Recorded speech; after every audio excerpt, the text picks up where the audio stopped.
Okay, Arachin daf Mlmd bet Amud bet. So first of all, Sarah's due date is this time next week. B'ezrat Hashem. Thank you very much. So depending on that, I will try to update based on this. So we'll see. But hopefully we'll continue if it's next week or some other time. This is the last one for Arachin. We'll move on to the next Masechta, next shir. Right. Babies don't count. Right? It's like a work policy. The paternity leave is the day of the birth of a zoo. So your Torah, kol shekin, right? Who was I just talking to? He said, it used to be husbands didn't go to a generation ago. Husbands didn't go to the delivery room. They had to go to share. What are you talking about? Right. So, that reminds me. Sorry, one more joke. As a Kohen, I asked a Rav once. I said, "Why is a Kohen allowed to go to the delivery room?" Like, I asked seriously. In other words, to the hospital. Yeah, because, it's in Israel. You assume that there's a menace, and you don't have to be there. So he said, "B'koach nefesh." So I said, "Oh, because your wife is in such a state, and if you're there, you can be a support, and it's safek b'koach nefesh." So he said, "No, because if you're not there, she'll kill you." That's a good road. It's a good stuff. All right. Okay. On that note, so this week I want to talk about the 10 lost tribes. Okay. Where are they? Where did they go? And we're not going to discuss later sources, meaning post-Talmudic sources. As Yonah mentioned, didn't bring later Mefarshim. Also, there's even in the story, the times of the Gaonim and the Rishonim, Eldad Dani, all these fanciful tales of these travelers who come and meet all these. There's a lot that developed in medieval times about the 10 tribes. I'm going to limit the discussion to just the Kufat of the Amoraim, basically, the Tanaim Amoraim. And we'll see that there's different approaches in the Midrashim, and essentially going to develop 3 different streams of thought of what happened to the 10 tribes. I think some are more well known than others, and we'll start with maybe what's, to me at least, potentially is the least well-known approach, which is developed in the Gemara and Arachin, and we'll see how the other approaches are also developed in other Midrashim. So the Gemara and Arachin, Mlmd bet Amud bet. I brought more of the Gemara than I want to do. I actually want to start from around 8 lines down, the second word after the dot of Yehuda, and it says Velo Manu, around the middle of the source. And the context here is actually a halachic one. In other words, the question about the 10 lost tribes isn't just interesting theoretically for the sake of, academic understanding of what happened to them, but there's halachic implications about the 10 lost tribes. And the discussion here is about Shemitah and Yovel, because there's questions about when are Shemitah and Yovel noheg. And part of the conversation is around, you have to have, and there's drashot that we're skipping, around having all of Bnei Israel present. And if you consider the 10 lost tribes present, not present, when were they sent to the Gal? So that has ramifications here. And we'll actually see another Gemara shortly, which also has other halachic ramifications that have actually halacha lemaisa le'yom hazeh, where we learn about the halachic status of someone who is a Jew and who is not a Jew from people that have been absorbed into or assimilated into other cultures, and the Aseret HaShvatim is a source for that. So that's enough of an introduction. Let's get started. So velo manu shmitim v'yovlot. So the assumption of the Gemara at this point in the discussion is that after the 10 tribes were exiled, they stopped counting Shemitah and Yovel. The Haktiv, doesn't it say in Sefer Yirmiyahu, Miketz sheva shanim tishluchu ish et achiv ha'ivri asher yimecher lecha. There's a pasuk in Yirmiyahu where it says at the end of 7 years, every person should send their Eved Ivri free. Eved Ivri free. Ve'avinan behu miketz sheva shanim. And it says there at the end of 7 years. All right, V'aktiv, but doesn't it say, as we all know in the Torah, V'avdecha shesh shanim, right? Eved Ivri, it's after 6 years supposed to send them free. So what's Yirmiyahu talking about? V'amar Nachman bar Yitzchak shesh lenimkar v'sheva lenirtza. The drasha there is that, yes, it's true that an Eved Ivri goes free after 6, but if you pierce his ear, right?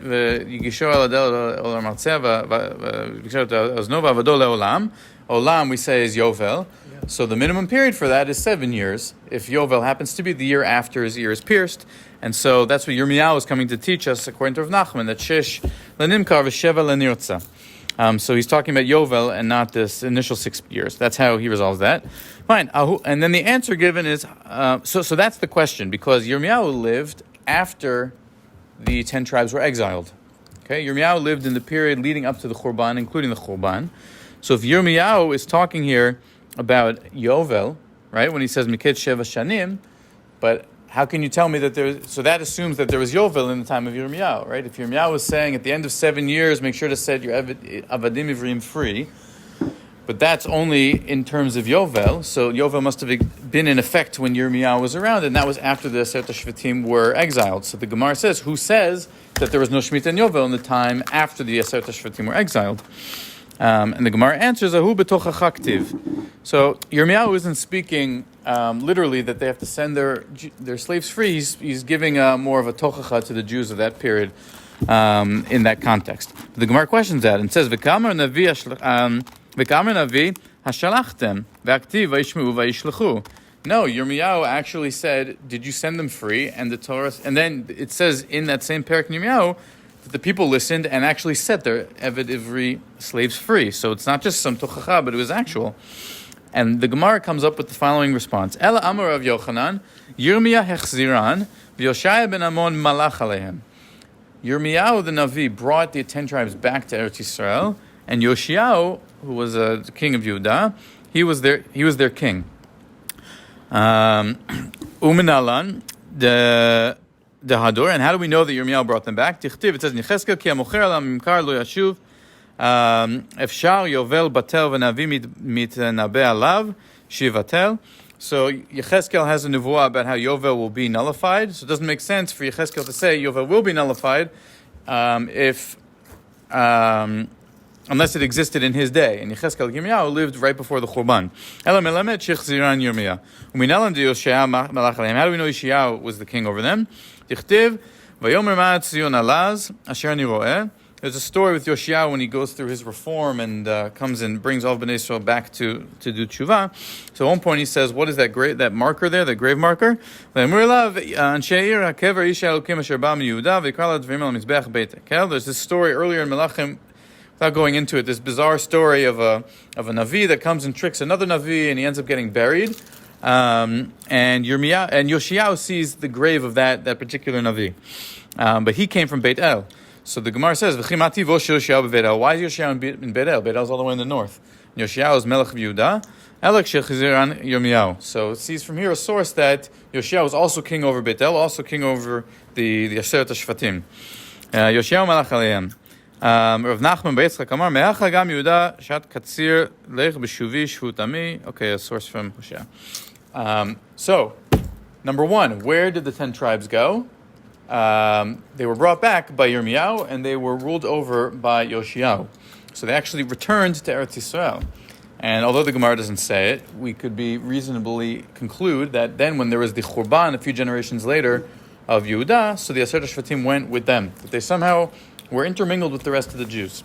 Okay, that's the first shita in Arachin.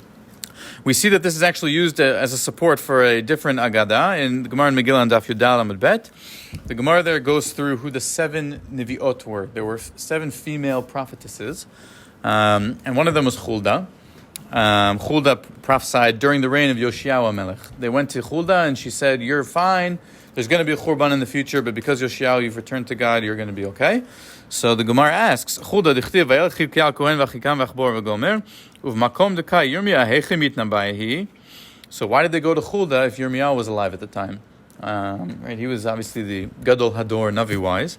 So Amri be Rav Mishmed Rav Hulda krovat Yirmiyah haita v'lo hava makpid aleh. So Rav answers, Hulda was a relative of Yirmiyahu, so Yirmiyahu didn't mind if people went to her to get nevuah every once in a while. Okay. V'lo hava makpid aleh. Oh, sorry. V'yoshia gufe heichi shavik Yirmiyahu u'meshadar legaba. So, okay, fine. That's why Yirmiyahu he was mochel his kavod, as it were, but how could Yoshiyahu have allowed his messengers to go to Hulda, not to Yirmiyahu? Right? Amrei debei Rabbi Shela, mipnei she'anashim rachmanioten. So Yoshiyahu is looking for, it's like when you go to the Rav and you want the makeup sock, right? So they go to Hulda because women are more gentle, and he didn't want to get a bad nevuah. Right? That's what it says. There's no... Yeah. Says,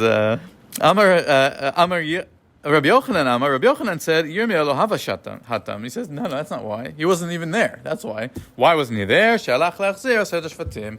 So Rabbi Yochanan, as he said in Arachin, he says also in Megillah, they would have gone to him, but he was out busy getting the aseret hashvatim to come back to Eretz Yisrael, so they had to find a replacement Navi, or Neviah in this case. Okay? Good. Where do we find that Yirmiyah... So we saw the Gemara in Erichin tried to find a source for Yirmiyah bringing back the Aseret Shvatim, but is there a source in Yirmiyahu itself? That he had some connection to the Aseret Shvatim. So we'll see that we actually try to find something. So the third parak of Yirmiyahu says, Vayomer Hashem Elai b'yemei Yoshiyahu HaMelech. So this nevuah is happening during the reign of Yoshiyahu. And then, Vayomer Hashem Elai tzidka nafsha mishuva Yisrael mibogeda Yehuda. So Hashem says to Yirmiyahu, Yehuda's sins have become so grave that in comparison to Yisrael, who I've since exiled, Yehuda is even worse, right? Yisrael is like, it's tzidka compared to Yehuda today. Haloch v'karata et advarim ha'ele tzafona, ve'amarta shuva meshuva Yisrael neum Hashem, lo apil panei bachem ki chasid ani neum Hashem lo ator leolam. And then Hashem says to Yirmiyahu, go north and say to the north, return to me Yisrael. Right? Yisrael, who by the time of Yirmiyahu has been exiled for generations, that I won't hold a grudge against you forever. I know you've been in exile, but I forgive you, etc. Because now Yehuda, compared to you, makes you look really good. So Hashem is, as it were, saying to Yisrael, it's time for you to return. So Rashi in his comments on those psukim say, Haloch ketargumo azil. It means Haloch it's not just in this theoretical prophetic sense, it means go, it's a command. Right? Lashon tzivui. Kan tzivu le'elech v'lachzor aseret hashvatim. Haloch v'karata d'advarim ha'ele tzafona. Go north, it means go find the aseret hashvatim and bring them back. B'mei Yoshiyahu. K'mo she'amar lemala she'b'mei Yoshiyahu nemra lo nevuazu. Right? This nevuah was said in the days of Yoshiyahu, as we saw. V'chazru miktzat mehem b'shmona esrei Yoshiyahu. And some of them came back in the 18th year of Yoshiyahu. Okay, so Rashi sees in this nevuah a support for the assertion of Rabbi Yochanan in the Gemara. Ma'ari Kra, in his comments on Yirmiyahu, just adds an interesting point. So he says, Hem aseret hashvatim lo ya'dor lifnehem. So he asks, why is Yisrael better than you? Why is Yehuda worse than Yisrael? No, it's okay. Hashem said, Tzadka nafsha mishuva Yisrael mibogeda Yehuda. Why? What did Yehuda do that was so much worse than what Yisrael did? Because we know Yisrael also did terrible things. They did avodah zarah, etc. So Mari Kra says, Hem aseret hashvatim lo ya'dor lifnehem shegalu ba'avunam. Yisrael was the first ones who were exiled, so they didn't have a takdir. They didn't have someone to, in other words, there was no one for them to look to and to say, we shouldn't end up like them, right? So it's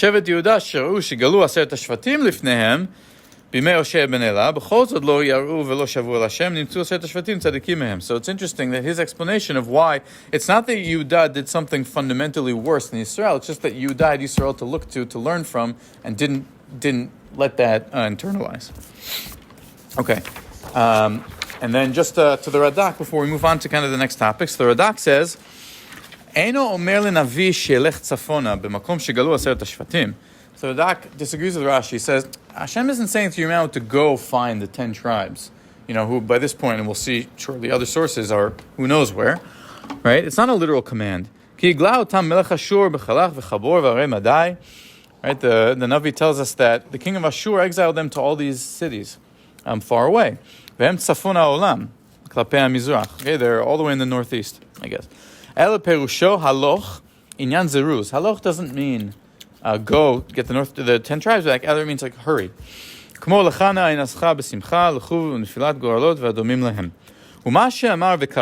it mean? And you shall call.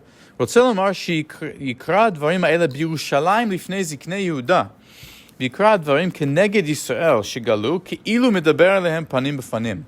So the Radak says what God is commanding Yirmiyahu to do here, his only audience is Malchut Yehuda, and the purpose of his prophecy is to rebuke Malchut Yehuda and get them to do tshuva. So he says, go to the elders of Yehuda and prophesy as though you're speaking to Yisrael, who have since been long exiled, and say to them, ויקרא דברים כנגד ישראל שגלו כאילו מדבר עליהם בפנים בפנים, ואמר להם שובה משובה ישראל. רמז להם שעתידים לשוב אחרית הימים, וזהו שאמר לא אטור לעולם, כלומר שלא ישמור עוונם לעולם, אלא ישיבם אחר זמן ארוך ויקבצם עם גלות יהודה. In other words, use Yisrael, as almost like a literary device to get a message through to the kingship of Yehuda, but not that you should actually go to Yisrael and find them and bring them back. So the Radak is giving a more pshat-oriented explanation of what's going on in the Psukim in Yirmiyahu. Okay, let's see now Dvarim Rabbah, which also relates to this, and then we'll see different approaches to what happened to the 10 tribes. Dvarim Rabbah Perek Bet says as follows: Davar acher v'shavta Hashem Elokecha, Amar b'Shmuel par Gerita b'Shem Rabbi Meir, Lemad davar domeh leven melech she'yatza letarbut ra'ah. You have a prince who goes off the derech, let's say. Ve'yam melech mishalech pad golgo acharav, and so the king sent his teacher. Thank you. The teacher of his son, the prince, after him. Amar l'chazor v'chal b'ni, and the teacher tries to bring him back. Ve'ya ben mishalcho ve'omer la'aviv be'elu apanim ani chozer bi v'ani mitbayesh lefonecha. So the son is filled with regret. He sends back to his father, the king. He says, after what I've done, how could I come face you? Ve'ya aviv mishalcho ve'omer lo b'ni, yesh ben mitbayesh lachzor etzel aviv, v'im ata chozer lo etzel avicha ta chozer. So his father, the king, says basically, I'm your father. No son should feel embarrassed to come back to his father. You'll come back to me, even after what you've done. It's okay. So too Hashem sends Yirmiyahu to Israel when they sinned and says to them, come, return to me. So here we see the Medrash not really taking the Radak's approach, but well, we'll see, actually. Hold that thought. And the Malchut Yisrael is saying, how can we return to you after what we've done? Okay? You're returning to me, to Hashem, your father. Okay? I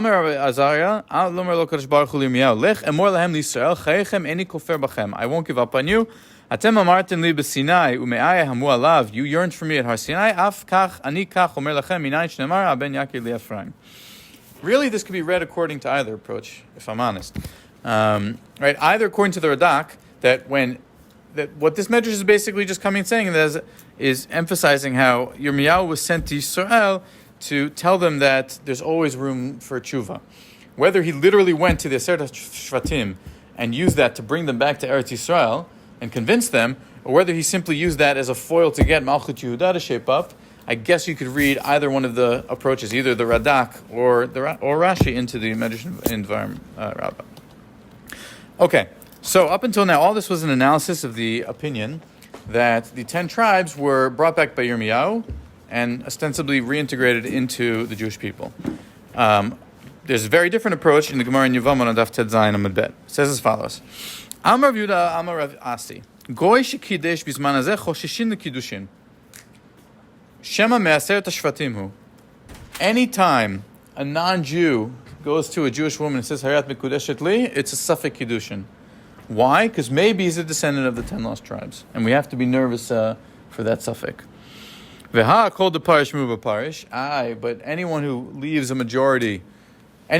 group leaves the majority, and most people who are not Jewish are actual non-Jews. So why should I be concerned about that? It's talking about specific places where we know that the 10 tribes had been exiled to, and then it's not. Then the rov is actually descendants of the Aseret Shvatim. We saw the Radak quote this pasuk. That's where Melech Ashur sent the Aseret Shvatim to these cities. Chalach ze chilazon v'chavor ze chadyav, nargozan ze ginzak v'arei madai zu chamdan v'chavrotea, v'amila zu nihar v'chavrotea. Okay, these are cities that were familiar to the Amoraim, I assume in the general area of Mesopotamia. They're trying to identify them. Chavrotea man, Amar Shmuel krach, mushki, chidki, v'dumki. Okay, I don't want to get bogged down by the identifications. Amar Rabbi Yochanan, v'chulan lifsul. And Rabbi Yochanan emphasizes all of them would be, all these cities are the ones that Rav Asi was referring to. In other words, anyone who comes from any of these places, if a goy comes and says, does kiddushin, it's savei choshin the kiddushin. Ki amrita kamesh de Shmuel. Then they came with this teaching before Shmuel. The Amar Li and Shmuel said, Bincha haba min Israelit koroi bincha, ve'en bincha haba min agoya koroi bincha ela bina. So he says, we know that if you have a son from a Jewish woman, he's called your son, in other words, a Jew. And if you have a son from a non-Jewish woman, he's not called your son, he's called her son. In other words, a non-Jew. In other words, Shmuel rejects this. Shmuel says any child of a non-Jewish woman, or a woman who is non-Jewish today, is a non-Jew. End of story. Right? Va'ika banot. But we say to Shmuel, how could you say that? Obviously, the 10 tribes were exiled to these cities, and they must have had daughters who had daughters who had daughters who had daughters who have children today. And so they would be Jewish. Ve'amar Avina shmamina ben bitcha haba min hagoy kuru bincha. Gemire divnata de'ahu dara itztoroi itztoru. We have a teaching that all the women of that generation were barren, and none of the women had children. Ad kedei kach, the Gemara goes in order to avoid this issue. Okay? Ika de Amre. Others say, Ki amrita kame de Shmuel. This teaching was said before Shmuel. Amar lidlo zazu misham ad shasum goin gmurim. Shnemar b'Hashem bagadu kivanim zarim yaladu.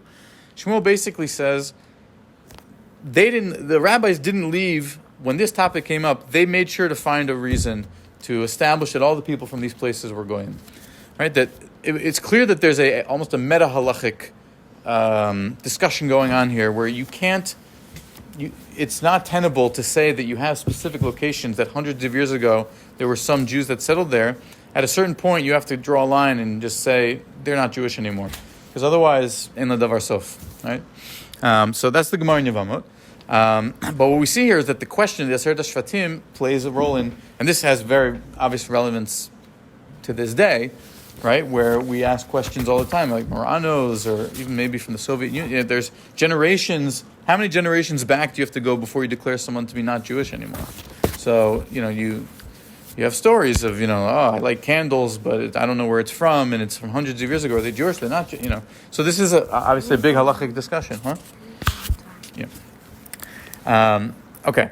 So what do we see here? Right? We see that the assumption here is that the 10 tribes were exiled to these cities, right? Now, this doesn't necessarily contradict what we saw in the other Gemara, which said Yirmiyahu brought them back after the fact, except that the discussion seems to assume that there are at least some of them that are still in those places. In other words, they were exiled to these places and they're still there, which is why the whole question of do you have to be worried about their descendants today being really Jewish. So wouldn't that presume that they didn't get brought back a few generations later by Yirmiyahu? So perhaps there's another approach here, which is to say, no, they went to those places, like the Pshat says, and then they stayed there and assimilated there.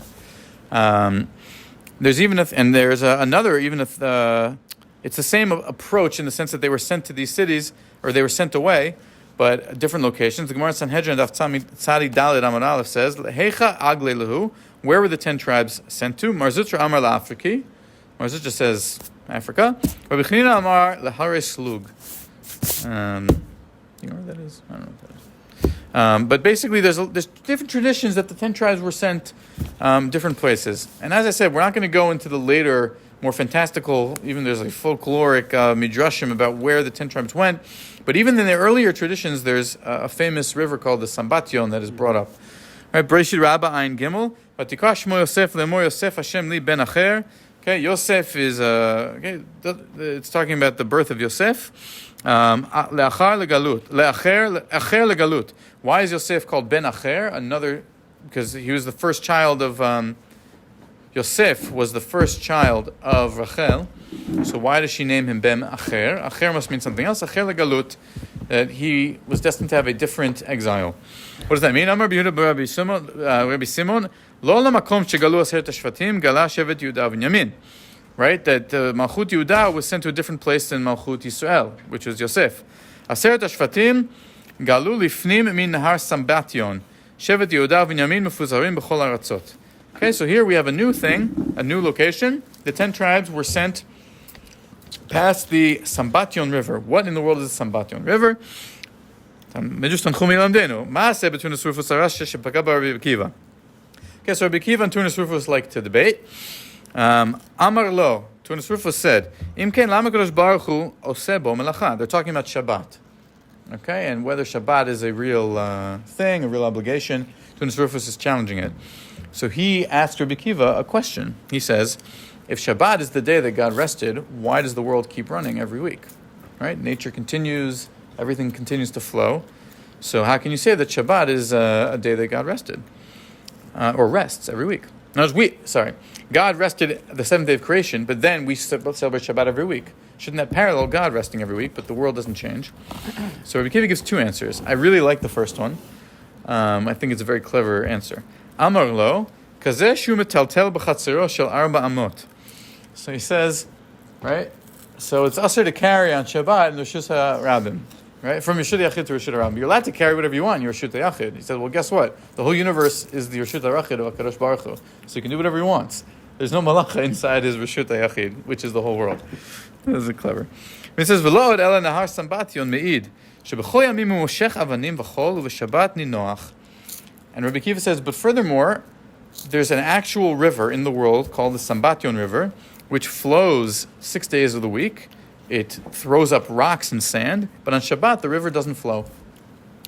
Amar lo, Tunas Rufa says, Imata miv'e leil duchka. So Tunas Rufa says, you're just trying to, come on, let's get serious. There's no place Sambatyon.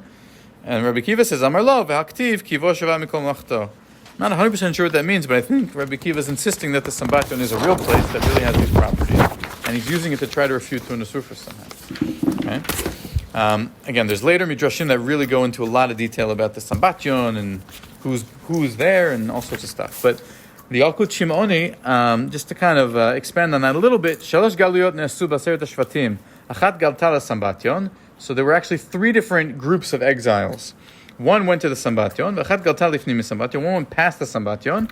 Ukishem Sheyesh Meretz Yisrael Sambatyon, Kach Yesh Sambatyon Nasham. So the first group was sent to Sambatyon. The second group was sent that distance from Eretz Yisrael to Sambatyon, that distance again, and were placed in that place. And the third group was sent to this other location and was assimilated there, or swallowed up there. Similarly, Bamidbar Rabbah, it finds a psukim for this assertion. Galuyot ba'im imahem v'ashvatim shehem netunim lefnim min Sambatyon shelefnim min arei choshech hem mitkansim u'ba'im lYerushalayim. Amar Yishayahu lemor la'arosim tza'u elu shentunim lefnim min Sambatyon la'asher b'choshech yigalu elu shentunim lefnim min anan shel choshech al Arachin yir'u b'chol shva'im maritam elu shentunim b'dafno shel Antochia.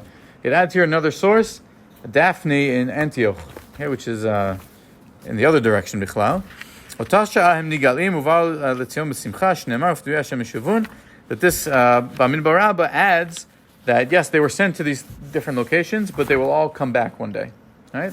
And this is actually the jumping off point for real, the true punchline of the shir, which we'll learn now in the Gemara Sanhedrin, that even all these different approaches, right? Whether Yirmiyahu brought them back, whether he didn't bring them back, whether they were sent to the cities in the Psukim, whether they're sent to Africa, or they're sent to Greece, who knows where they're sent.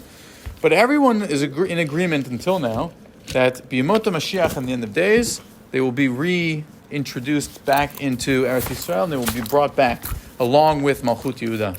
Comes the Gemara in Sanhedrin, or the Mishnah in Masechet Sanhedrin. Aseret HaShvatim einan atidin lachzor, shneimar v'yishlichem el eretz acheret kayom hazeh.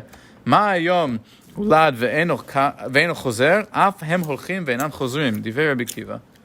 Rabbi Akiva says the 10 tribes, not only are they lost and assimilated somewhere, but they're never coming back. They are lost to the Jewish people forever, past the end of days. Rabbi Eliezer Omer, Kayom hazeh, ma yom ma'afil u'me'ir, af aseret hashvatim, she'afela lahen, kach atida le'ir lahem. Rabbi Eliezer disagrees and says, no, really, the Aseret HaShvatim, it's true that now they're in a place of darkness. They've been assimilated into somewhere. We don't know where they are, but the day will rise again. In the end of days, they will be returned back to the Jewish people. So this is quite a machloket between Rabbi Eliezer and Rabbi Akiva. We'll learn the Gemara, and then I'll offer perhaps a theory on this. Tana Rabbanan, Aseret HaShvatim, ein lahem chelek ulam haba. שנאמר ויתשם השם אל אדמתם באף וחמה וקצב גדול ויתשם השם אל אדמתם בעולם הזה וישלחם אל ארץ אחרת לעולם הבא. דברי רבי עקיבא. So there's a Braita which teaches a similar idea, but instead of them not coming back, it means they have no place in Olam Haba. Rabbi Shimon ben Yehuda Omer, Ish Kfar Akko Omer, Mishum Rabbi Shimon, Im Aseim K'yom Hazeh, Einam Chozrim, Im Lav Chozrim. Okay, so this is a new opinion where he kind of takes a middle ground. He says they'll be able to come back if they act righteously, but if not, they won't. And then Rabbi Omer, Ba'im Em L'Olam Haba. Rabbi says no, like Rabbi Eliezer in the Mishnah, no, they do have a place in Olam Haba. Shneimar Kayom Vayom Yitakah B'Shofar Gadol. Amar Rabba Bar Chana, Amar Rabbi Yochanan. שבקה רבי עקיבא לחסידותיה. שנאמר, הלוך וקרא את הדברים האלה צפונה, ואמרת, שובה משובה ישראל נאום השם, ולא אפיל פני בכם, כי חסיד לי נאום השם, ולא תראו לעולם. He's quoting here this last pasuk that we saw earlier, which is in reference to Malchut Yisrael, saying that lo atur le'olam, eventually they'll come back. He says, Shavka Rabbi Akiva l'chasiduteh.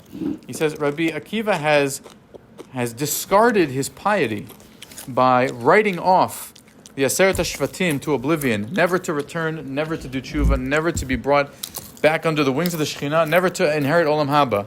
He has Shavka Chasiduteh. He has acted unlike himself and written off the Aseret HaShvatim. Why would Rabbi Akiva do that? Why is he taking this position? Perhaps Rabbi Akiva was a supporter of the Bar Kokhba revolt. Bar Kokhba was Mashiach, and yet the Aseret HaShvatim were nowhere to be found. So if, this is just my own theory, I don't know, but he has to justify how Bar Kokhba could be Mashiach without the Aseret HaShvatim having any, being brought back. And so he finds sources to say the Aseret HaShvatim einan atidin lachzor. Be that as it may, I want to just finish now with this comment of Rashi and that Gemara, mimakom shegalu. V'hada amrinam beGemara di Yirmiyahu exile.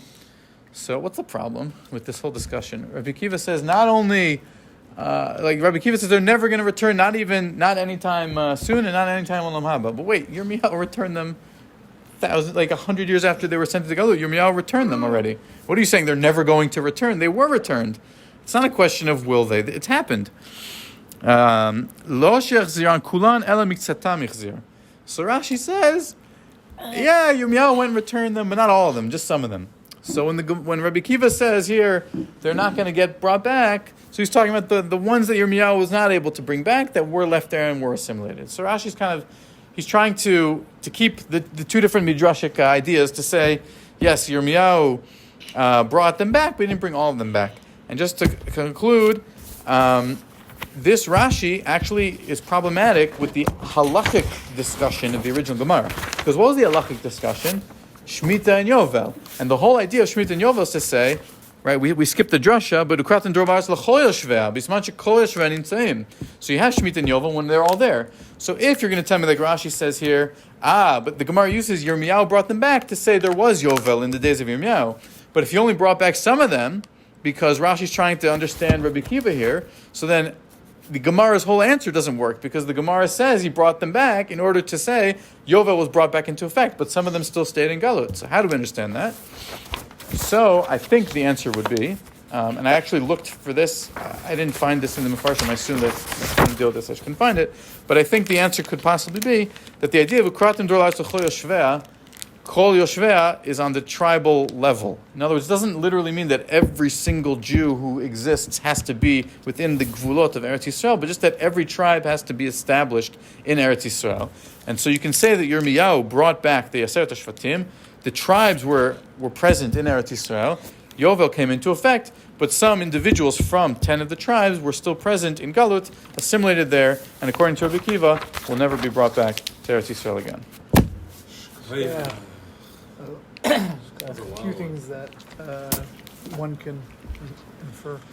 I think that if you think of the concept, I think it's more of not necessarily the people, but more of the title Israel. Where do you see it? And very, it's in your face and Megillat Esther. When you say Ish Yehudi Haya b'Shoshana v'Yira Shlomo, and then at the end of it, it's Ish Yemini.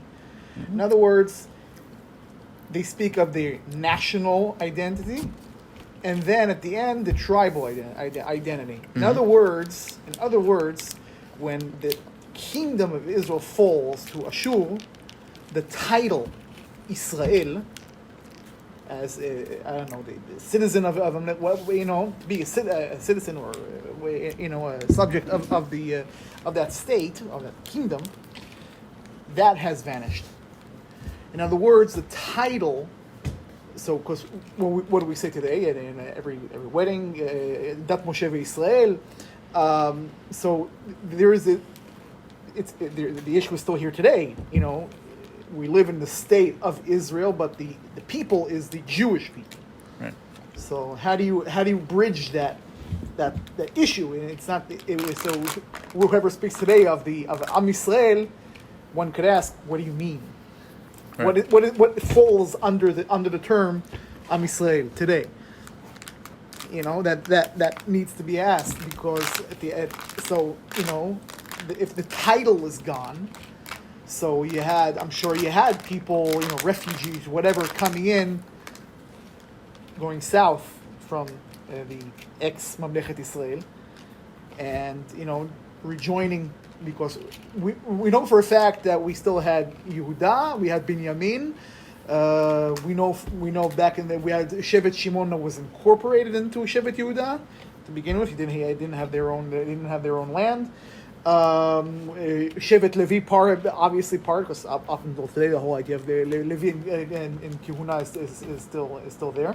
So it's not so I'm sure that other tribes or representatives of the other tribes were brought back, were fled southwards, were reincorporated under the banner of becoming Jewish. They weren't part of the Judean tribe, right, but they became Judean subjects, citizens, whatever.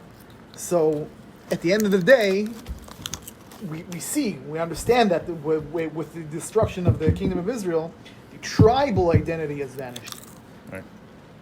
So what you have is the continuation of the Judean kingdom, and you can be from any tribe or whatever, you can keep it, not keep it, doesn't really matter anymore. Point is, your identity is Jewish because you were a subject of the Judean kingdom. That's the whole story, and we see that's what we see in Mordechai. I think that beyond that, beyond also beyond the whole idea of being a subject of or citizen, whatever, of the Judean kingdom, it's also a matter of, interestingly enough, because if you think of the areas were mentioned based on the Gemara or that time, because it's the Assyrians who did the whole problem. So places like Africa or whatever is much less likely. If you are taking societies and sending them to places within your right, domain, areas in Antioch was mentioned for that Syria. The Assyrians are from the same area. Or if you want to go to areas that are Madai, that's identified with the northwestern of Iran today, or the Caucasus, it's close. It's close enough. Eastern Turkey. So, in other words, if I don't know what exact. Obviously, the question is what that river is, Sambation, which goes through is part of the debate. But the whole area, relevant area, we think now we know for a fact that a very interesting Jewish presence has been in that relevant area throughout times. We know for they're called the mountainous Jews. They lived in the Caucasus, for example, with the bare arms up until 19th. Very interesting, and they have their masoret for heck knows how long goes back. Because I think also one of the midrashim speaks of that someone crossed the Sambation and met Jews who were armed, or or there's some kind of midrash that was going around that as if that they will come and help us at the end of days or whatever. So you would think that has some kind of being relevant to that Agadah. There are later midrashim that. Maybe some of those 10 tribes that were sent are they managed to keep some sort of Masorah. Well, you ask, you can always ask. Obviously, later on in the Middle Ages, interesting peoples that were discovered. They wouldn't be Jewish. They would be Israelites. Again, take one famous example: the Ethiopian descent. Now, the claim is the Ethiopian community. Is the claim that from that time, or it's a very good question.